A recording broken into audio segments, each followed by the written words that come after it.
Good morning. What do you expect from especially from Israel-Hamas? I'm sorry?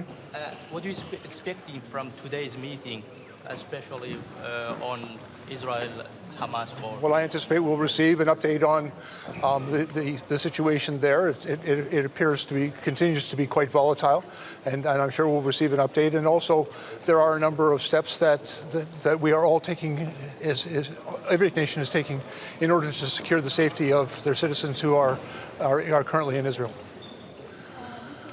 Is here. He will take part in your meeting. So Yes. the expectations, and can we expect some new packages of aid? And what about F-16's coalition? Yes. Well, of course, President Zelensky was in my country in Canada just a few weeks ago, where we announced a significant new contribution of $650 million in light armored vehicles and armored Medivac vehicles. And today we'll also be announcing some additional winter supplies, some additional ammunition from our country. And I know, first of all, the President will, I'm sure, provide us with an update of the current military situation in the Ukraine, and then there'll be, as the UNDG always does, we'll have a robust discussion on how we can help them.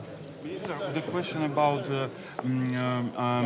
do you think that war against Ukraine and war against Israel is one war, it's a part of one global conflict, or there are two different wars? Well, certainly we are concerned about the attack that occurred in Israel, but it appears to have been an incursion of a terrorist organization that's gone in and killed innocent people and children, and of course Israel has every right to defend itself. And in that regard, it is somewhat similar to the situation in Ukraine, but they're not the same. Ukraine has been invaded by a foreign country, and the illegal invasion by Russia of the Ukraine is a very serious conflict, and we are engaged in providing them with as much assistance as they require. How much are you concerned? Some of the leaders from Iraq, Syria, Lebanon, Iran said if NATO and the USA supporting Israel, and then they will support Hamas.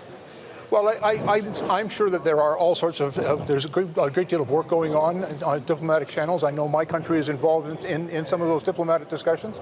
And at the same time, I think we all recognize that Israel has a right to defend itself from this incursion and from the murder and kidnapping of their citizens.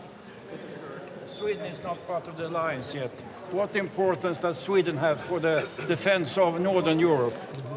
Actually, as an Arctic nation ourselves, we are very interested in working very closely with Sweden in the far north, and Canada supports Sweden's application and ascension in NATO as well, and we are going to continue to work with our NATO allies. Turkish and Hungarian counterparts. There are ongoing discussions with all of our NATO counterparts, and I'm sure those discussions will also take place today. Sorry? Back to Ukraine. Now that the US might divert their attention, do you expect Europe to step up the support to Ukraine? Well, first of all, I don't think that the United States, in all our conversations with our American allies, their attention and their support for Ukraine is unwavering and resolute. And I anticipate that will continue. And at the same time, we know that there are other conflicts in the world, particularly in Israel, that is deeply concerning to all of us. And the United States will be there to support them as well, as I understand. All right, thank you all very much. Have a good day.